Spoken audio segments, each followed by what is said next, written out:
Huwag kang mag-alala. Pipirmahan niya ang lahat. Sa tingin mo ba may iba pa siyang mapupuntahan?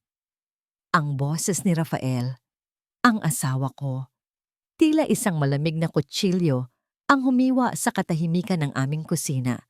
Mas matalas pa sa ginagamit ko sa paghiwa ng prutas. Nakatayo ako sa harap ng kalan, pinagmamasdan ng dahan-dahang pag-init ng gatas sa isang maliit na kasirola. Gatas para kay Leo, ang 5 taong gulang naming anghel. Maingat kong sinisigurado na tama lang ang init. Hindi gaanong mainit para masunog ang kanyang dila, hindi rin naman malamig. Sa tabi nito ay ang paboritong ensaymada ni Rafael, ang tinapay na nilagyan ko pa ng sobra-sobrang keso at mantikilya.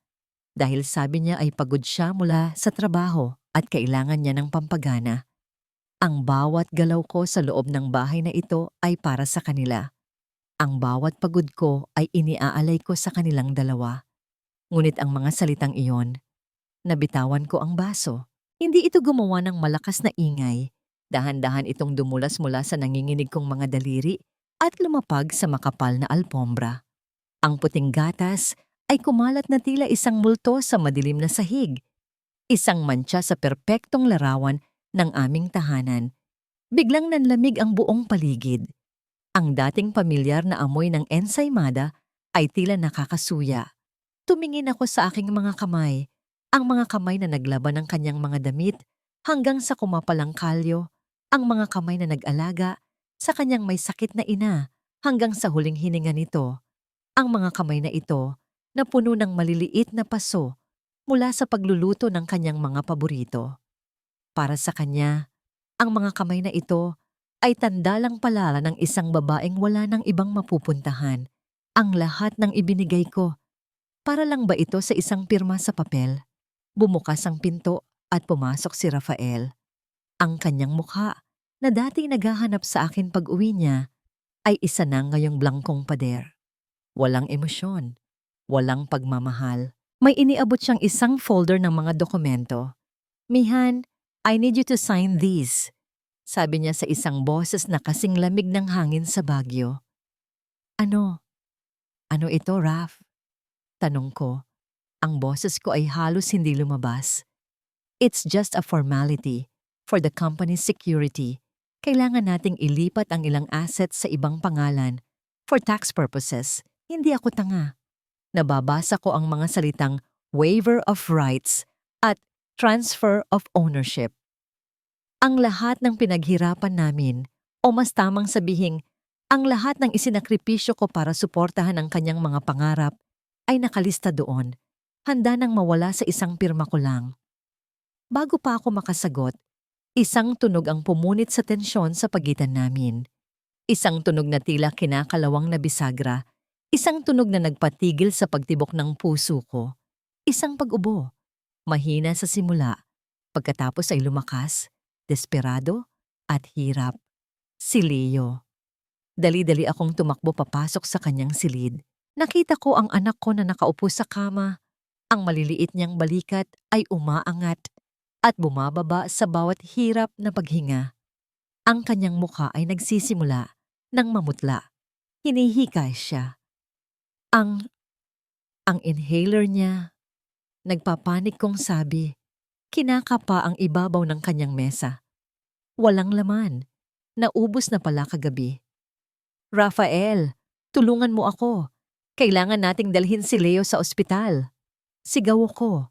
Ang takot ay gumagapang sa aking lalamunan. Bumalik ako sa sala. Buhat-buhat ang aking anak. Na hirap nang huminga. Ngunit hindi lang si Rafael ang nadatnan ko.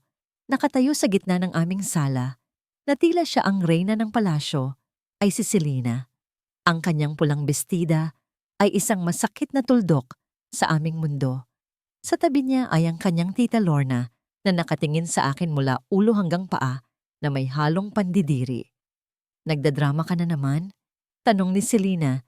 Isang mapanuyang ngiti ang gumuhit sa kanyang mga labi. "Baka nasobrahanan lang sa alikabok ng probinsya yang anak mo." "Selena, parang awa mo na." Pagmamakaawa ko, ang mga luha ay tumutulo na sa aking mga pisngi. Kailangan ng anak ko ng tulong. Tumingin ako kay Rafael, naghahanap ng kahit kaunting awa sa kanyang mga mata. Ngunit ang nakita ko lang ay pag-iwas. Tila isang estranghero na nanonood ng isang palabas. "I'll call our private doctor," sabi ni Selena sa matigas na tono. Kinuha ang kanyang telepono, ngunit hindi naman talaga nag-dial. Isang palabas, isang paraan para patagalin ang lahat. Sinubukan kong lumabas, dalhin si Leo sa labas at humingi ng tulong. Ngunit 2 security guard ang humarang sa aking daraanan. Hinawakan nila ako sa braso. "Rafael, anak mo to." Humagulgol ako, ngunit tila bingi siya. Isang lumang bag ang inihagis ni Selena sa aking paanan. Sa loob nito ay ang iilan kong mga damit mula pa sa Benguet. Mga damit na itinago ko bilang alaala ng aking pinagmulan. "Umalis ka na," utos ni Selena. Ang kanyang boses ay walang bahid ng anumang emosyon. "Dinala mo lang ang kamalasan sa pamilyang to." Itinulak ako ng mga gwardiya palabas ng pinto. Ang malakas na ulan ng gabi ay sumalubong sa amin. Agad na binasa ang aming mga damit. Niyakap ko ng mahigpit si Leo. Sinusubukang protektahan siya mula sa lamig, habang ang sarili kong katawan ay nanginginig. Sa likuran ko, narinig ko ang marahas na tunog ng bakal na nagsasara. Ang tarangkahan ng aming tahanan, ang tarangkahan ng aking mga pangarap, ay isinara sa harap ng aking mukha. Naiwan ako sa labas, basang-basa sa ulan, yakap ang aking naghihingalong anak, walang pera at walang matatakbuhan. Ang tanging naririnig ko na lang ay ang mahinang pagsutsot ng hangin mula sa dibdib ni Leo. Isang tunog na nagsasabing bawat segundo ay mahalaga at wala akong kapangyarihan para bilhin ito. Ang tanging yaman ko na lang sa mundo ay ang init ng katawan ng aking anak. Ang bawat pagyanig ng kanyang munting dibdib ay isang paalala na ang oras ay kalaban ko. Dinala ako ng aking mga paa sa pinakamalapit na health center. Isang maliit na gusali na amoy pa lang ay nagsasabing pagod na ito at kulang sa pondo. Ang mga dingding na dati puti ay kulay abo na at ang sahig ay may mga lamat na tila mapa ng kalungkutan. Isang matandang doktor na may malalaking salamin at mabait na mga mata ang sumalubong sa amin. Agad niyang inasikaso si Leo, pinakinggan ang kanyang paghinga at binigyan ng paunang lunas gamit ang isang nebulizer na tila mas matanda pa sa kanya. Pansamantalang kumalma ang paghinga ng aking anak. Ang bawat normal na paghinga niya ay tila musika sa aking pandinig. "Mrs.," sabi ng doktor, inaayos ang kanyang salamin. Stable na siya sa ngayon, pero kailangan niya ng masusing gamutan sa isang malaking ospital. Mahina ang kanyang mga baga. "This is just a temporary solution." Ang kanyang mga salita ay malumanay, ngunit ang bigat nito ay tila isang malaking bato na dumagan sa aking puso. Habang nakaupo ako sa isang upuang plastik, yakap si Leo na natutulog na, isang anino ang tumakip sa akin. Pag-angat ko ng tingin, nakita ko si Lola Puring. Ang kanyang mukha ay puno ng pag-aalala. Ang kanyang mga mata ay namumugto. "Hija, hinanap kita kung saan-saan," sabi niya. Ang boses ay nanginginig. Itinaboy na rin ako ng bruhang yon. Hayop sila. Inilabas niya mula sa kanyang bulsa ang isang maliit na sobreng papel. Sa loob ay ang lahat ng kanyang naipon sa 30 taong pagsisilbi sa mga kalderon. Mga lukot na papel de bangko na halatang inipon ng may pag-iingat. "Kunin mo na ito, Mihan. Mas kailangan ninyo ito ng apo ko." Pilit niyang isiniksik ito sa aking kamay. Tinanggihan ko, ngunit nagpumilit siya. "May kamag-anak ako sa may bandang tondo. Pwede kayong magsimula doon." Bago siya umalis, yumuko siya at bumulong sa aking tainga. Isang lihim na para lang sa aming dalawa. "May itinago akong para sa'yo. Huwag kang mawala ng pag-asa." At sa isang iglap, nawala na siya sa dilim. Ang lugar na tinukoy ni Lola Puring ay isang eskinita na mas makitid pa sa aking mga pangarap. Ang amoy ng pinaghalong amag, kanal, at lumang mantika ay kumapit agad sa aking damit.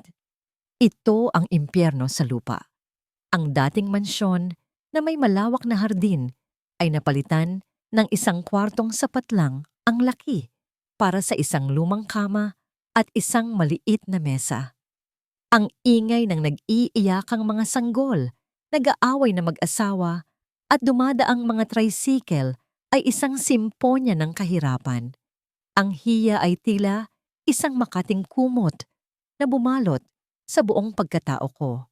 Dito ba kami babagsak? Habang inaayos ko ang aming munting tulugan, isang lalaki ang kumatok sa aming pintuan. Payat siya, kayumanggi, at may mga matang tila laging alerto. "Ma'am, kayo po yung sa palengke, di ba?" Tanong niya. Nagtaka ako. "Ako po si Alab, yung nagtitinda ng gulay na binayaran niyo noon kahit kulang ang pera ko para sa gamot ni nanay." Natulala ako. Isang maliit na kabutihan na ginawa ko noon, na halos nakalimutan ko na, ay bumalik sa akin sa pinakamadilim na sandali ng aking buhay. Siya si Alon Alab Cruz. Ang kanyang tulong ay walang pag-aalinlangan. Tinulungan niya akong magbuhat, maglini, at humanap ng malinis na tubig. Hindi siya nagtatanong. Tumutulong lang siya. Nang gabing iyon, habang mahimbing na natutulog si Leo, may kumatok ulit sa aming pinto. Isang babae, isang kapwa-ina, mula sa kabilang kwarto. Hindi siya nagsalita. Inabot lang niya sa akin ang isang mangkok ng mainit na lugaw, isang simpleng lugaw, ngunit ang init nito ay umabot hanggang sa kaibuturan ng nanlalamig kong kaluluwa. Sa piling ng mga estranghero, nakahanap ako ng saglit na kanlungan, ngunit ang kapayapaan ay panandalian lamang. Muling sinumpong ng ubo si Leo. Mas malala kaysa kanina. Ang kanyang paghinga ay muling naging mababaw at mabilis. Ang lagnat niya ay tumataas. Naalala ko ang sinabi ng doktor sa health center. Kailangan niya ng ospital. Isang totoong ospital. Isang ospital na katumbas ng perang wala ako. Isang halaga na kahit ang buong ipon ni Lola Puring ay hindi sasapat. Ang mga numerong yon ay umalingaw-ngaw sa aking isipan. Paulit-ulit. Tila isang hatol ng kamatayan para sa aking anak. Ang perang galing kay Lola Puring ay parang isang patak ng tubig sa gitna ng disyerto. Nagbigay ng saglit na pag-asa, ngunit agad ding sinipsip ng uhaw na lupa. Sapat lang ito para sa ilang araw na gamot at pagkain.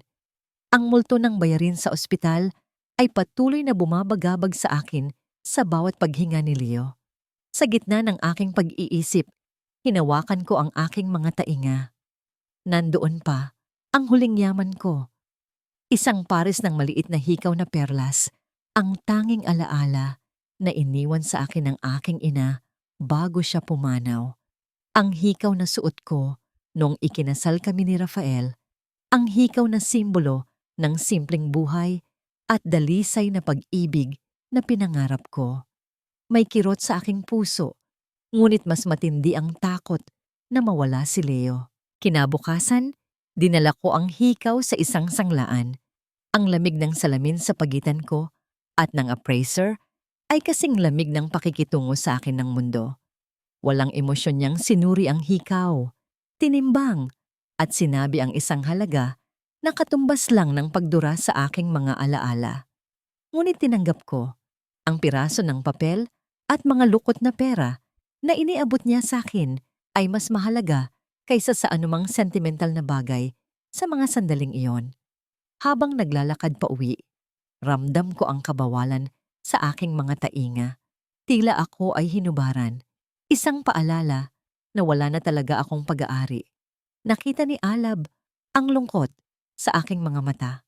"Mamihan, alam ko pong mahirap, pero huwag po kayong susuko," sabi niya. "Ang galing niyo pong magluto.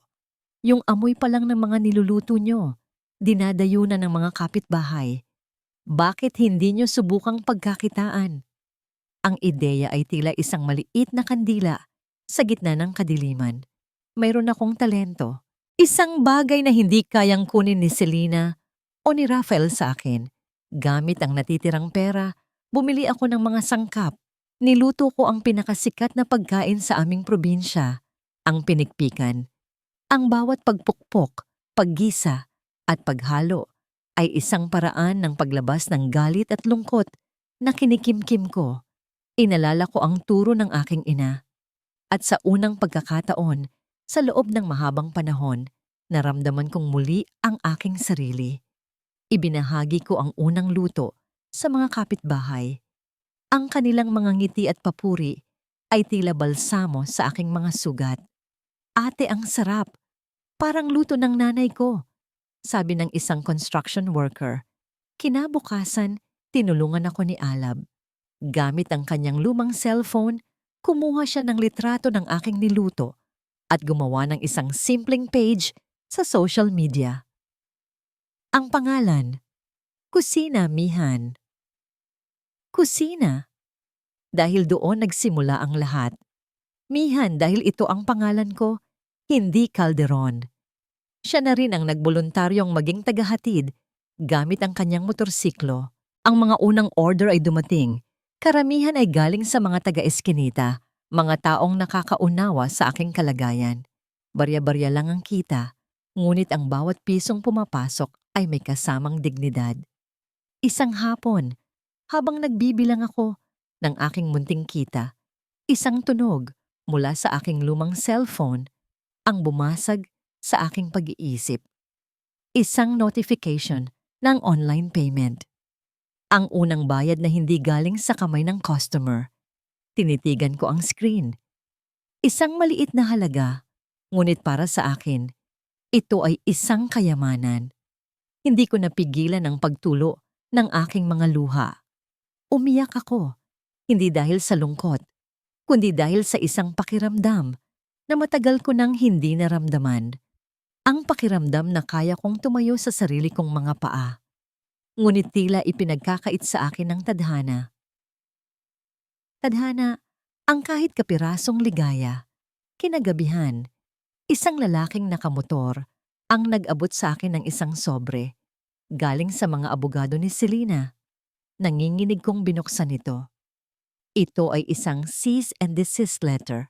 Pinagbabawalan akong gamitin ang apelyidong Calderon sa anumang paraan at binabalaan na idedemanda nila ako kung patuloy kong guguluhin ang kanilang pamilya.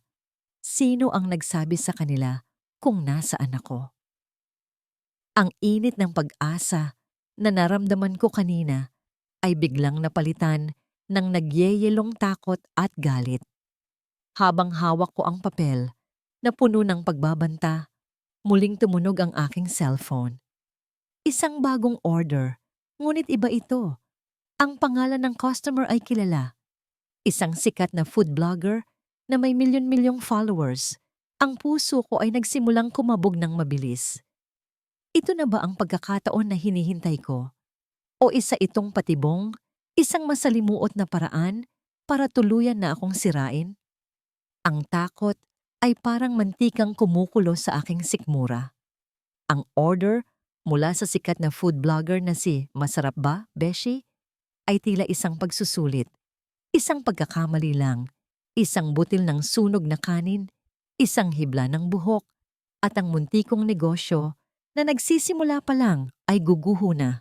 3 beses kong inulit ang pagluto. Sinisigurado na perpekto ang bawat detalye, mula sa lambot ng manok hanggang sa pagkakatadtad ng mga gulay. Nanginginig pa ang kamay ko nang iabot ko ang paper bag kay Alab. Kinagabihan, hindi ako makatulog. Yakap ko si Leo, ngunit ang isip ko ay lumilipad sa social media, naghihintay ng hatol. At pagkatapos, dumating ito.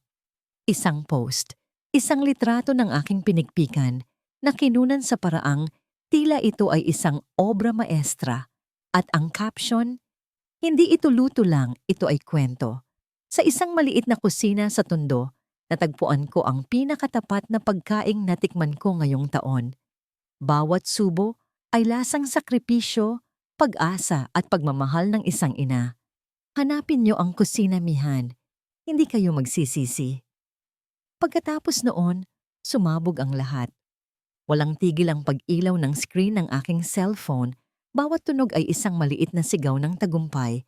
Sunod-sunod na notifications, likes, shares, at higit sa lahat mga order. Daan-daang order. Hindi ako makapaniwala. Ang perang kinita ko sa isang gabi ay higit pa sa kinita ko sa buong linggo. Napahagulgol ako sa sahig ng aming munting kwarto, hindi dahil sa lungkot, kundi dahil sa labis na pasasalamat. Niyakap ako ni Alab. Sabi ko sa'yo, mamihan, kaya natin to. Ang sumunod na araw ay isang magandang klase ng kaguluhan. Hindi na ako natulog. Nagpatulong ako sa ilang kapitbahay na maghiwa ng mga sangkap. Si Alab ay humiram pa ng motor sa kanyang mga kaibigan para lang ma-accommodate ang mga delivery. Ang buong eskinita ay naging aming kusina, puno ng tawanan at amoy ng aking mga luto. Sa unang pagkakataon, nakahinga ako ng maluwag. Ginamit ko ang unang malaking kita para dalhin si Leo sa isang pribadong doktor para sa isang check-up. Bumili ako ng sapat na gamot para sa isang buwan. At sa daan pa uwi, dumaan kami sa isang tindahan ng laruan. Binilhan ko siya ng isang maliit na laruang kotse. Bago, makintab, hindi segunda mano. Ang kislap sa mga mata ng aking anak nang hawakan niya ang laruan ay mas mahalaga pa kaysa sa lahat ng perang kinita ko. Ngunit ang langit na aking nararating ay may kasama palang kidlat. Nagsimula sa mga komento sa post ng food blogger, mga bagong gawang account na walang profile picture, overrated, masyadong maalat. Baka may halong kung ano yan kaya masarap. Ingat sa mga pagkaing kalye. May nakita akong daga malapit sa pinaglulutuan niya. Kadiri. Sunod-sunod. Tila isang hukbo ng mga langgam na unti-unting sinisira ang matamis na tagumpay na aking tinatamasa. Sinubukan kong sagutin, ipagtanggol ang aking sarili. Ngunit mas lalo lang silang dumami. Ang dating puro papuri na comment section ay naging isang larangan ng digmaan. Alam ko kung sino ang may gawa nito. Ang lason sa kanilang mga salita ay may pirma ni Selena. Ang pinakamasakit ay nangyari kinahapunan. Pagod ngunit masaya, naghahanda kami ni Alab para sa huling batch ng mga order ng isang malakas at may autoridad na katok sa aming manipis na pinto ang nagpatigil sa aming munting pagdiriwang. Pagbukas ko, isang babaeng nakauniporme ang bumungad sa akin. May hawak siyang clipboard at ang kanyang tingin ay matalim. Magandang hapon po. Ako po ay mula sa City Health Office, sabi niya sa formal na tono. Nandito po kami para magsagawa ng isang surprise inspection. Nakatanggap po kami ng isang formal na reklamo tungkol sa food poisoning mula sa kusina, mihan. Ang mundo ni Rafael ay kasing liit na lang ng kwartong kanyang ginagalawan. 4 na pader na gawa sa yero, isang kulambo na may ilang butas, at isang maliit na bintanang tinatakpan ng sako para walang makasilip mula sa labas. Ang tanging koneksyon niya sa mundo ay ang binatang nag-aalaga sa kanya, si Alab. Hindi niya alam kung bakit siya tinutulungan nito, kung paano siya napunta rito, o kung sino siya bago ang lahat ng ito. Ang kanyang isipan ay isang blangkong papel na tinatayuan ng makapal na hamog. Ang tanging nagbibigay sa kanya ng bakas ng nakaraan ay ang kanyang mga panaginip. Hindi ito malinaw na mga alaala, kundi mga piraso ng pakiramdam. Isang gabi, napanaginipan niya ang amoy ng baby powder at ang malamyos na tunog ng isang oyayi. Sa ibang gabi, ang pakiramdam ng maliliit na daliring nakakapit sa kanyang hintuturo at isang malutong na halakhak ng isang bata. At palagi, sa likod ng lahat ng iyon, ay ang anino ng isang babae. Hindi niya maaninag ang mukha nito, ngunit nararamdaman niya ang init ng palad nito sa kanyang pisngi, ang lambing ng boses nito na bumubulong ng kanyang pangalan. Raf! Nagigising siyang pawisan. Ang puso niya ay tumitibok ng mabilis, hinahanap ang isang bagay na hindi niya matukoy. Isang pamilyar na sakit ng pangungulila ang nanunuot sa kanyang dibdib. Isang tanghali, pumasok si Alab sa kwarto na may dalang kakaibang nabangiti. Hindi ito ang karaniwang kanin at pritong isda na lagi niyang dala. May dala siyang isang lalagyan na kahit nakasara pa ay naglalabas na ng isang pamilyar at masarap na amoy. Isang amoy na tila kumatok sa isang nakasaradong pinto sa loob ng kanyang isipan. "Kuya, tikman niyo po ito. Espesyal," sabi ni Alab. Inilalapag ang pagkain sa maliit na mesa. "Galing po yan sa kusina, Mihan." Binuksan ni Alab ang lalagyan. Sa loob ay ang pinikpikan. Ang manok na may sabaw na malinaw ngunit malasa. Ang amoy ng itag. Ang berdeng dahon ng sayote. Kumuha ng kutsara si Rafael. Ang unang subo ay pagkain lang. Ngunit sa pangalawang subo, may kuryenteng gumapang sa kanyang buong katawan. Ang lasang ito. Ang alat na tama lang. Ang anghang na nagpapagising sa dila. Alam niya ang lasang ito. Pamilyar. Napaka-pamilyar. At sa pangatlong subo, ang hamog sa kanyang isipan ay biglang hinawi ng isang malakas na hangin. Isang imahe ang biglang sumulpot sa kanyang isipan, malinaw na parang salamin. Ang babae sa kanyang panaginip. Nakatayo siya sa kusina, nakangiti habang hinahalo ang niluluto sa isang palayok. Ang babaeng may malambot na kamay at maamong mukha. Si Mihan, ang asawa niya. "Mag-iingat ka, Raf," sabi ng alaala ng boses nito. Hinawakan nito ang kanyang kamay. "Ito ang paborito mo, para may lakas ka sa biyahe." Pagkatapos ng malambing na alaalang iyon, isa pang imahe ang sumunod, marahas at mabilis. Nasa construction site siya. Ang malakas na tunog ng mga makina at isang mukha. Ang mukha ng kanyang partner, si Victor Sandejas. Ngunit ang nangiti nito ay hindi ngiti ng isang kaibigan. Ito ay isang nangiti na malamig, mapanlinlang at puno ng tagumpay. Pagkatapos ay naramdaman niya ang isang malakas na tulak mula sa likuran. Ang biglaang pagkawala ng sahig sa kanyang mga paa. Ang malamig at madilim na tubig na yumakap sa kanya, hinihila siya pababa, tinatanggalan siya ng hininga. Nabitawan ni Rafael ang kutsara. Ang tunog ng pagbagsak nito sa sementadong sahig ay tila isang putok ng baril sa katahimikan. Napahawak siya sa kanyang ulo, humihingal. Ang mga mata ay nanlalaki sa takot at pagkabigla. "Kuya, ayos lang po kayo?" Nag-aalalang tanong ni Alab. Tumingin si Rafael kay Alab. Ang dating blangkong mga mata ay ngayon ay puno na ng apoy. Hindi na ito ang mga mata ng isang taong nalilito.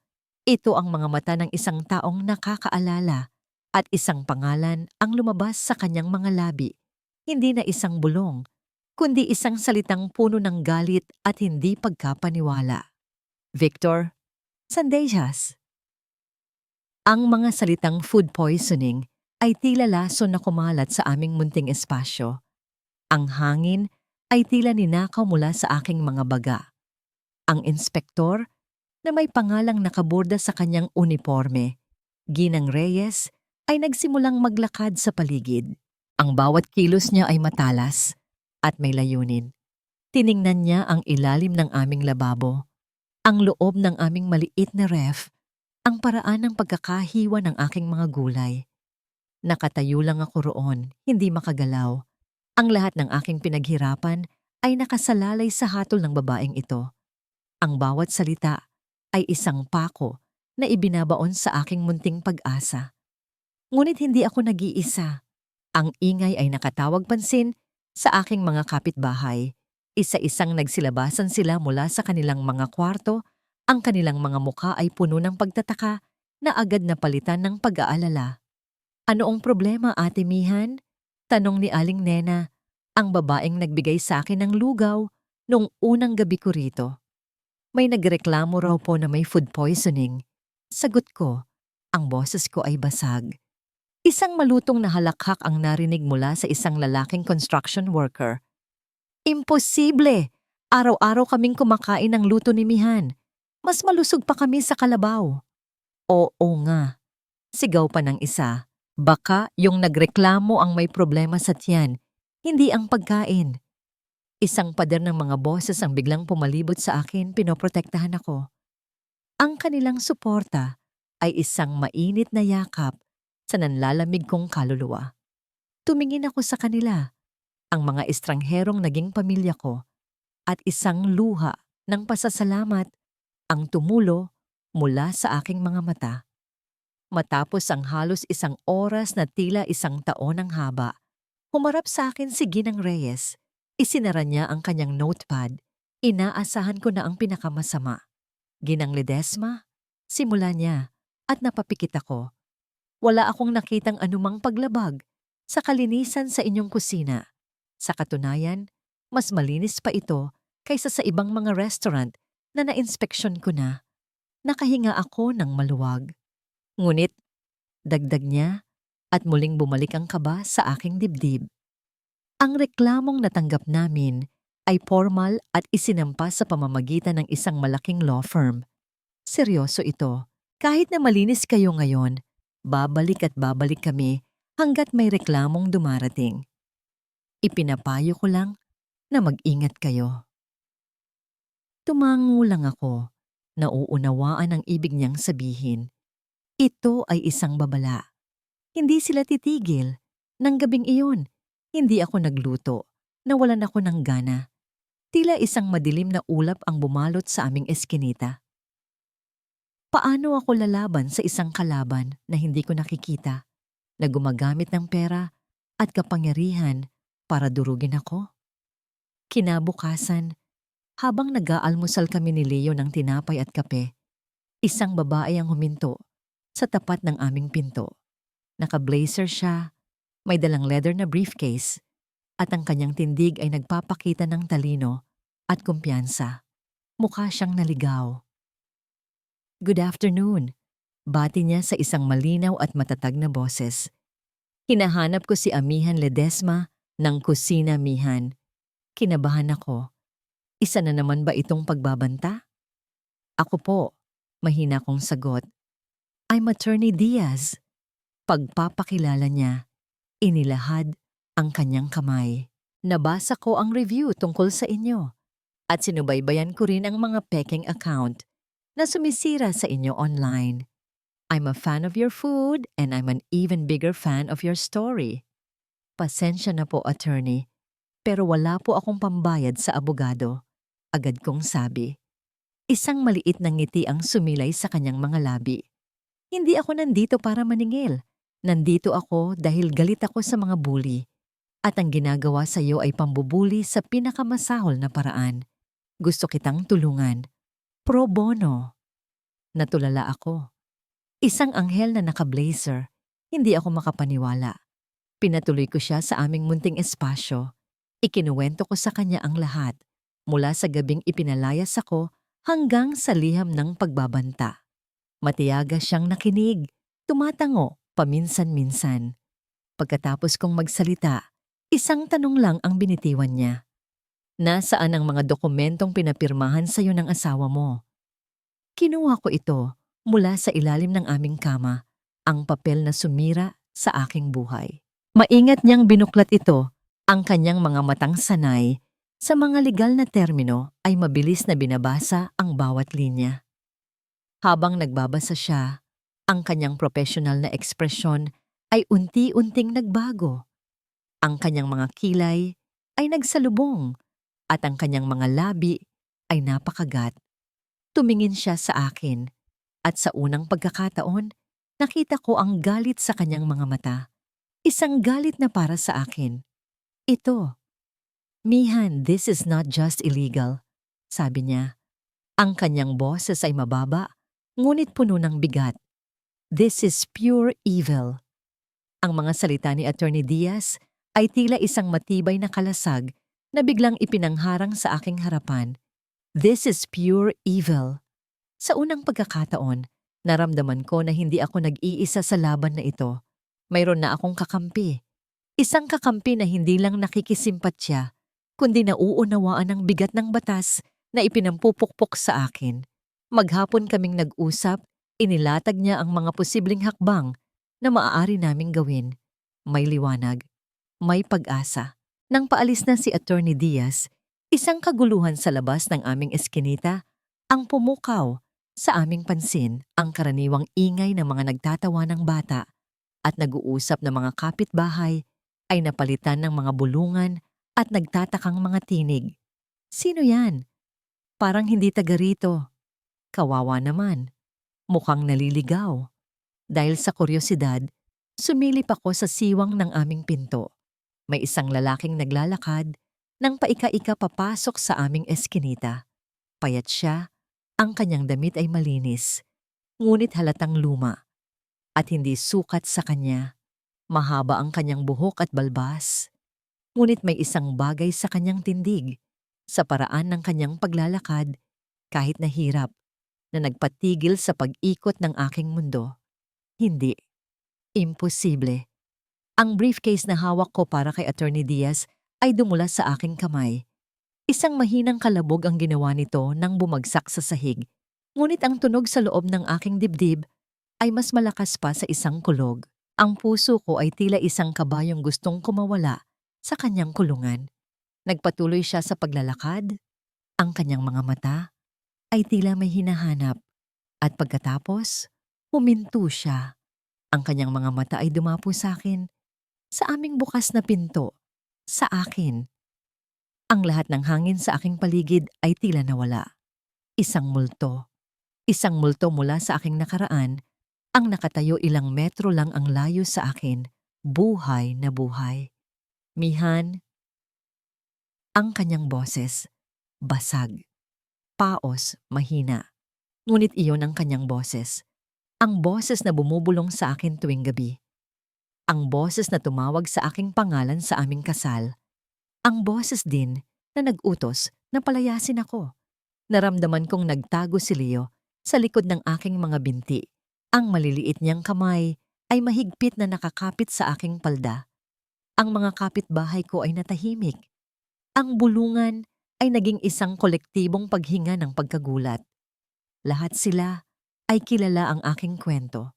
At ngayon, ang lalaking nasa sentro ng kwentong yun ay narito. Si Rafael. Naglakad siya palapit. Bawat hakbang ay tila isang mabigat na pasanin. Nakita ko ang sakit sa kanyang mga mata. Hindi ito ang malamig at blangkong mga mata na huli kong nakita.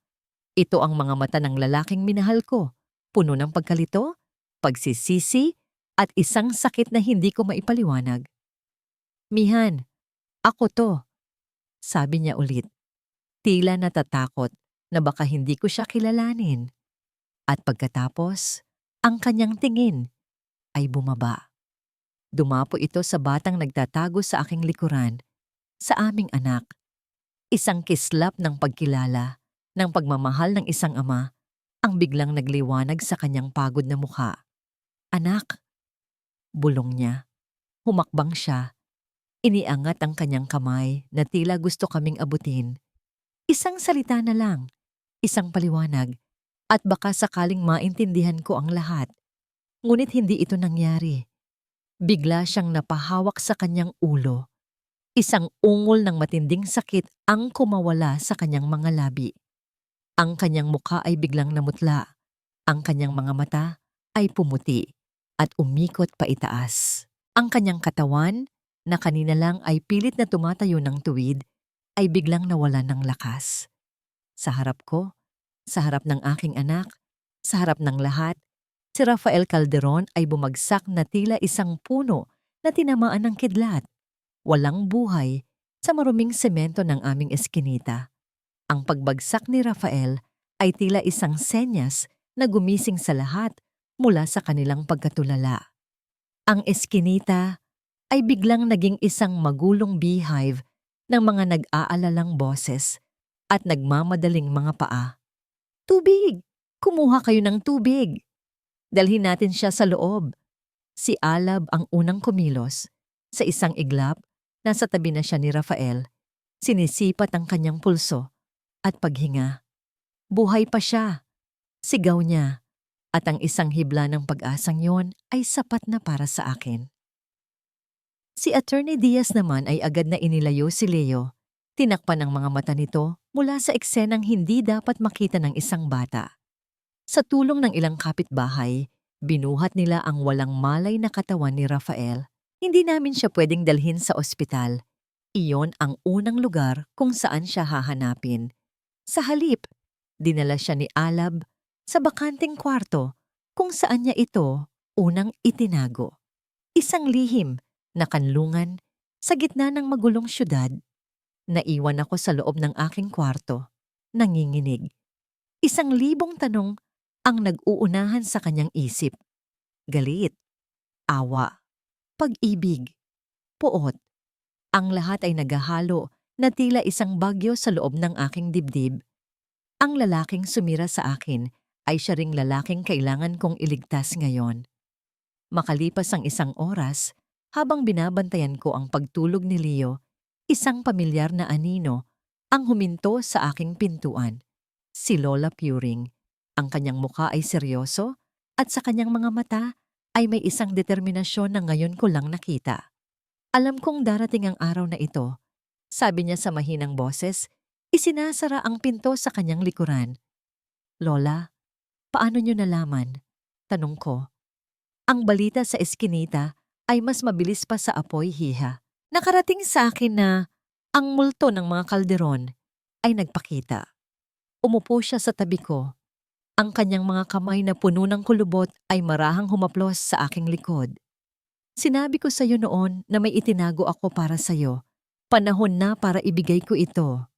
Mula sa kanyang bayong, inilabas niya ang isang bagay na maliit at nakabalot sa isang lumang panyo. Inalis niya ang balot. Isang maliit na USB flash drive. Sa mundo ng teknolohiya, ito ay isang ordinaryong bagay. Ngunit sa paraan ng paghawak ni Lola Puring dito, tila ito ang pinakamahalagang hiyas sa buong mundo. Bago pa man mangyari ang lahat, pagsisimula ni Lola Puring. May nararamdaman ng kakaiba si Rafael sa mga kilos ni Selena at Victor. Hindi siya nagtiwala. Lihim siyang nagpalagay ng mga pinakamaliit na security camera at voice recorder sa kanyang opisina at sa library ng mansyon. Ang lahat ng kanilang mga pag-uusap, ang lahat ng kanilang mga plano, nakatago lahat dyan. Hinawakan niya ang aking kamay at inilagay doon ang malamig na metal ng USB. Ito ang katotohanan, Mihan. Ang ebidensya na magpapatunay sa iyong pagiging inosente. Ito ang magpapalaya sa inyo o ang tuluyang magpapahamak sa kanila. Nakatitig lang ako sa USB, hindi makapagsalita. Ang sandata, ang pinakamalakas na sandata ay nasa aking mga palad na pala sa buong panahon. Pumasok si Attorney Diaz sa silid. Ang kanyang mukha ay seryoso. Matapos masigurong maayos na ang kalagayan ni Rafael sa kabilang kwarto. Nakita niya ang USB sa aking kamay. Nakita niya ang determinasyon sa mga mata ni Lola Puring. At naintindihan niya ang lahat. Kinuha niya ang USB. May laptop ako sa kotse, sabi niya. Tingnan natin kung gaano kalaki ang butas na hinukay ng mga kalaban mo para sa kanilang sarili. Habang papalabas siya, huminto siya sa may pinto at muling tumingin sa akin. Ang kanyang boses ay hindi na lang boses ng isang abogado. Ito ay boses ng isang sundalong naghahanda para sa isang digmaan. Mihan, makinig ka.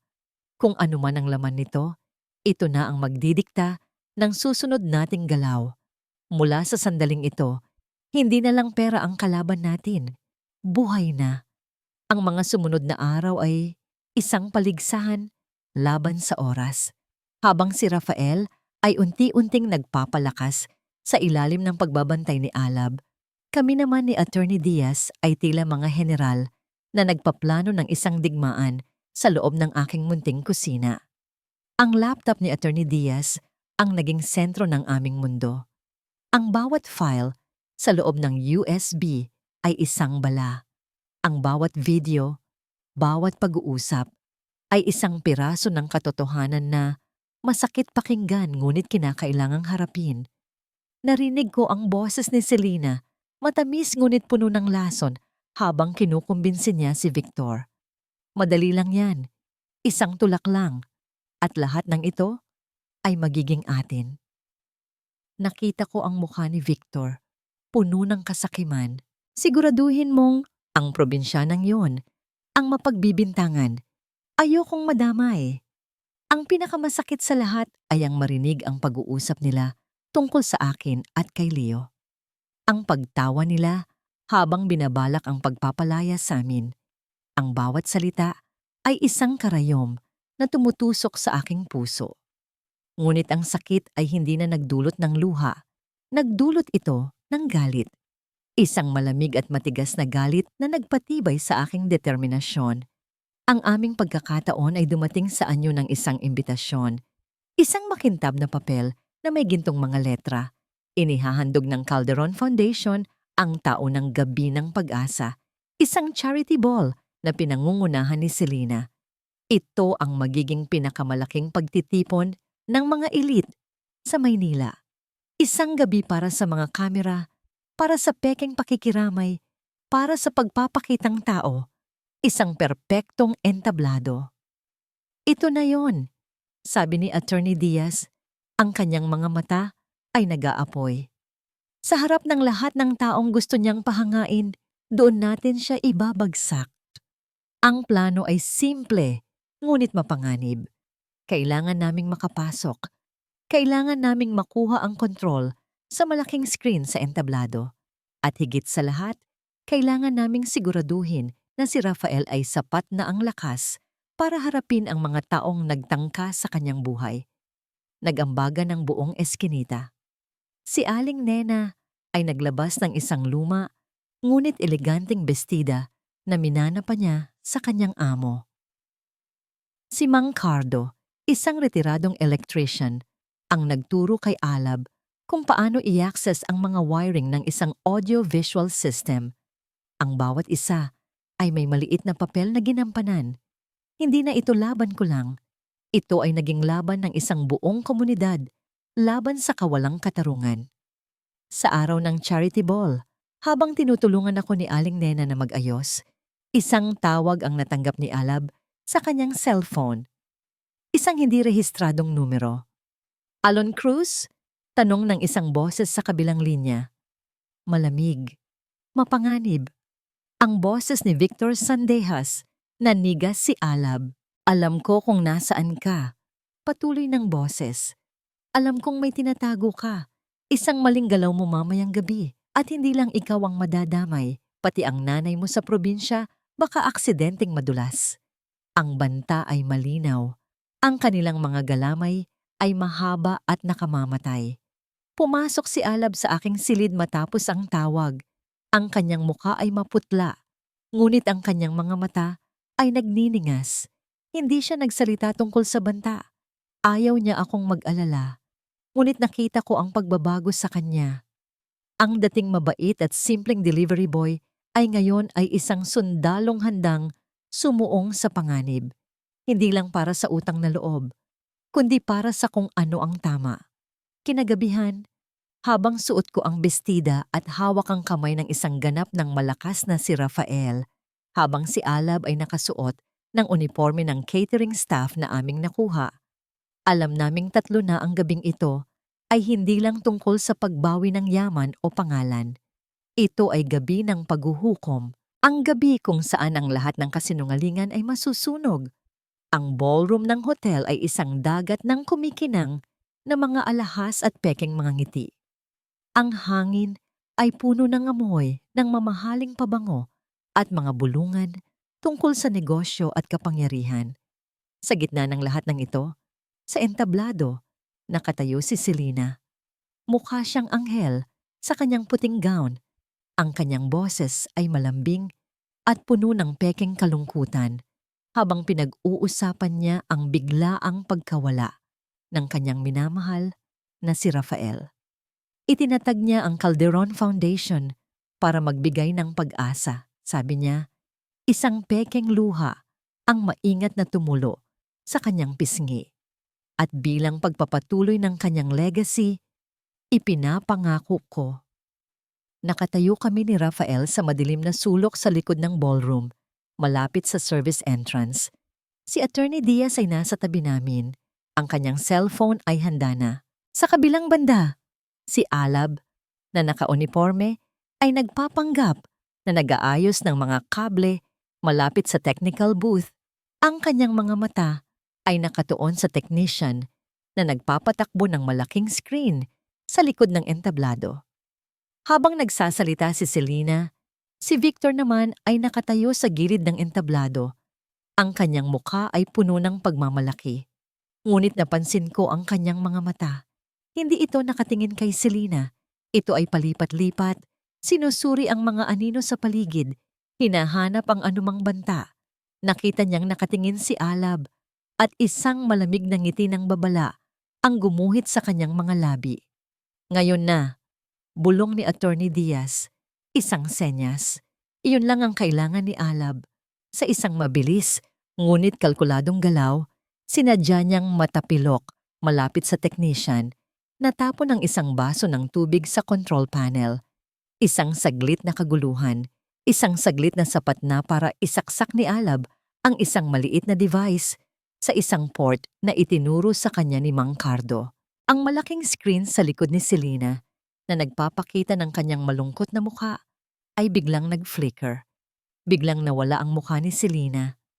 Ang ipinalit dito ay ang loob ng opisina ni Rafael.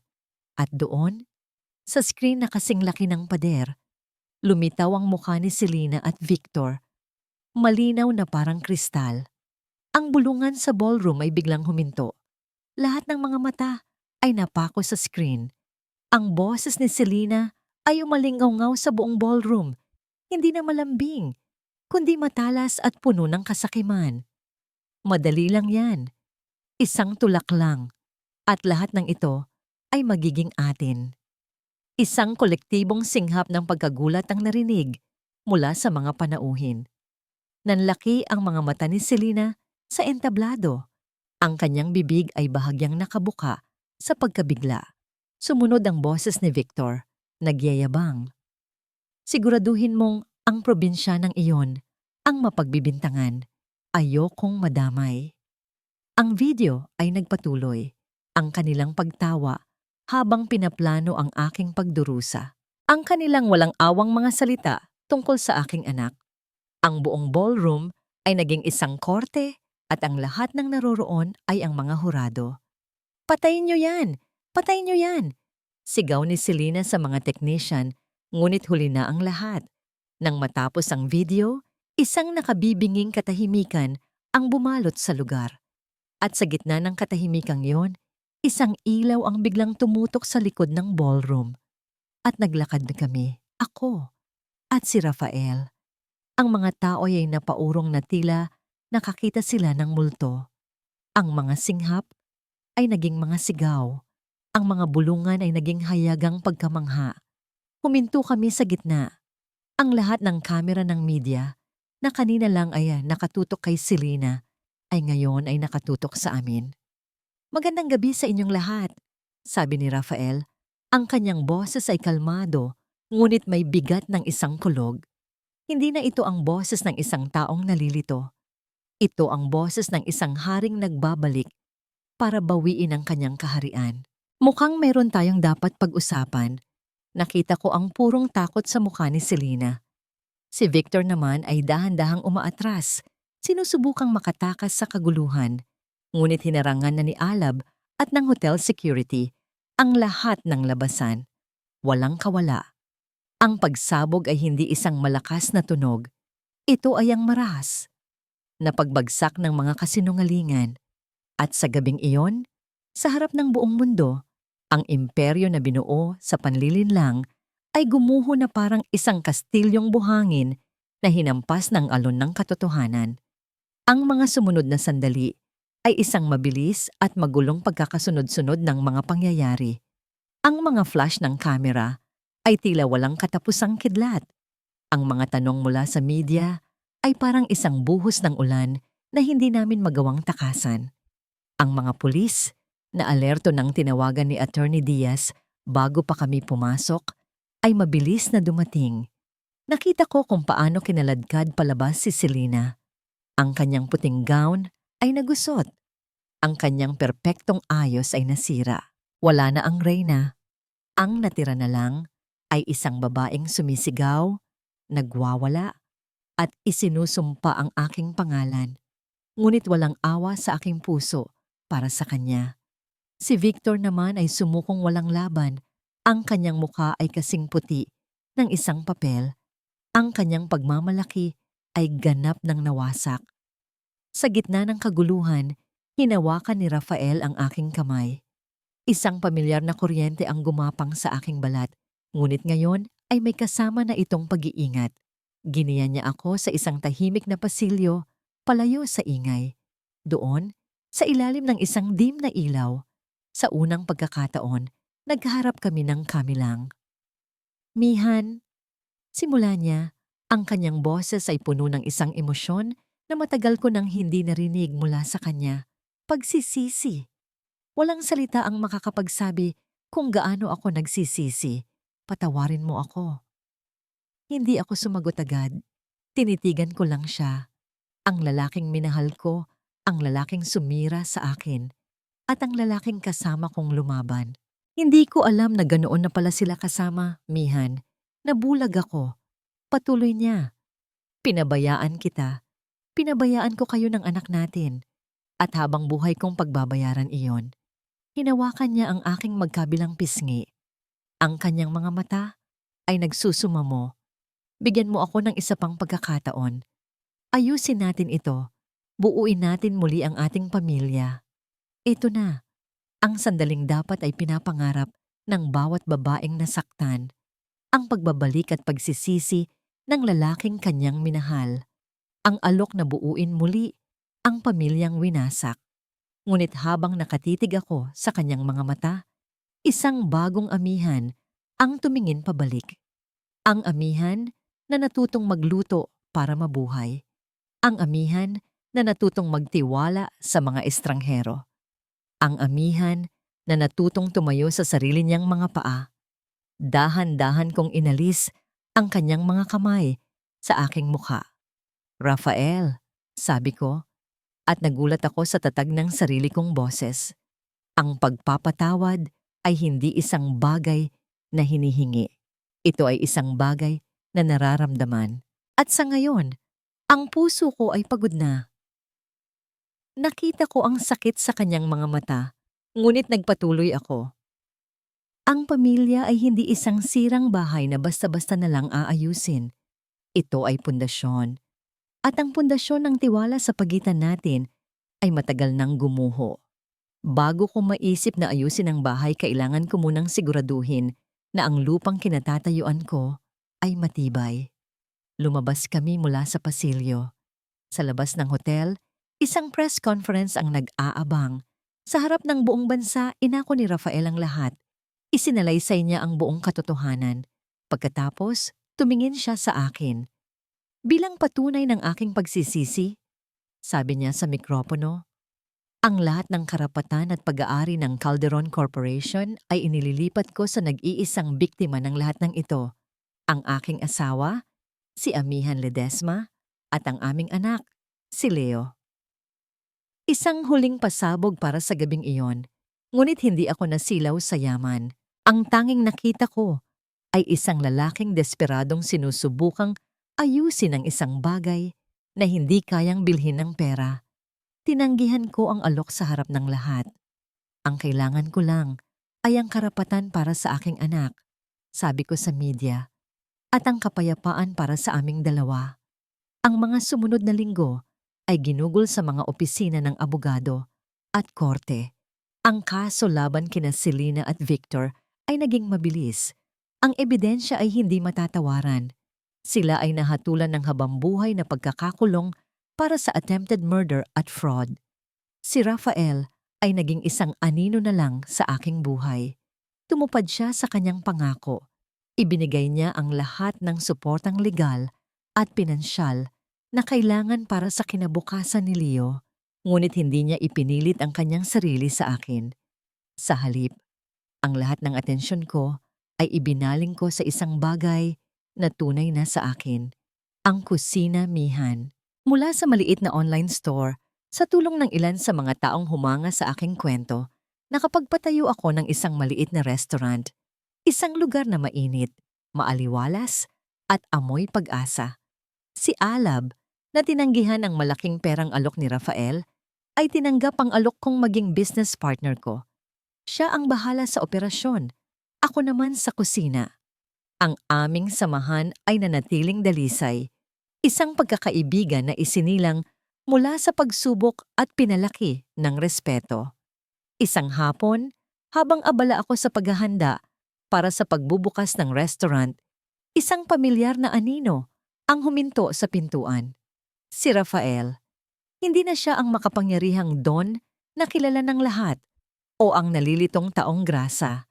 Isa na lang siyang simpleng lalaki, nakasuot ng ordinaryong polo shirt. Wala siyang sinabi.